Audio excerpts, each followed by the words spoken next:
Salam, kanalımıza xoş gəlmisiniz. Bizi izlədiyiniz üçün təşəkkür edirik. Evdəkilərin şirniyyat istəyini nəzərə alaraq tez hazırlana biləcək bir resept təqdim edirik. Bunun üçün bizə lazımdır 3 ədəd otaq temperaturunda yumurta, 200 ml stəkan ölçüsü ilə stəkan yarım şəkər tozu. Bunları yaxşıca köpüğünə qədər qarışdırırıq. Daha sonra 200 ml süt və 200 ml bitki yağı əlavə edirik. Biraz qarışdırdıktan sonra üzərinə 1 paket şəkərli vanilin və 1 paket qabartma tozu əlavə edirik. Və 200 ml stəkan ölçüsü ilə 2 stəkan un əlavə edirik. Sizin unun keyfiyyətindən asılı olaraq unun miqdarı arta və azala bilər. Bundan əlavə yavaş-yavaş qarışdırırıq.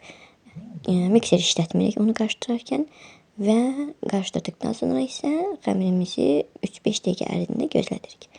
Kənarda içərinə istədiyiniz növ şokoladdan xırda doğrayıb əlavə edə bilərsiniz. Damla şokolad əlavə edə bilərsiniz. Bizim əlimizdə sütlü şokolad olduğu üçün həmin şokoladları xırda-xırda doğrayıb keksimizin üzerine əlavə edirik.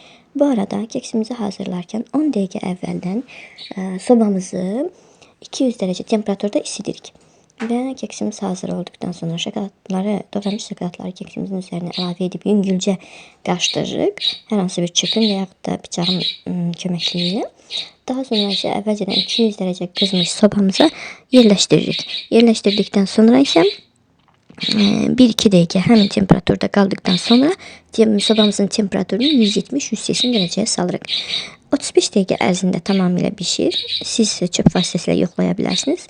Çünki içərisində süd və yağın miqdarı 200 ml olduğuna görə bəzən gec pişmə ehtimalı var. Şokoladdan əlavə istədiyiniz hər hansı bir meyvədən də əlavə edə bilərsiniz keksinizə. Moruqdan və yaxud da çörəkdən, xırda doğranmış çörəkdən belə əlavə edə bilərsiniz. Sadəcə bizim əlimizdə hal-hazırda olmadığı üçün istifadə edə bilmədik. Amma nəticədə çox yumuşaq və çox ləzzətli bir keks alındı. Hətta şirniyyat sevməyən kiçik qızım bu keksi bəyənə-bəyənə yedi. Diqqətiniz üçün təşəkkür edirəm. Kanalımıza abunə olmağı, fikirlərinizi bildirməyi, bəyənməyi unutmayın. Sağ olun.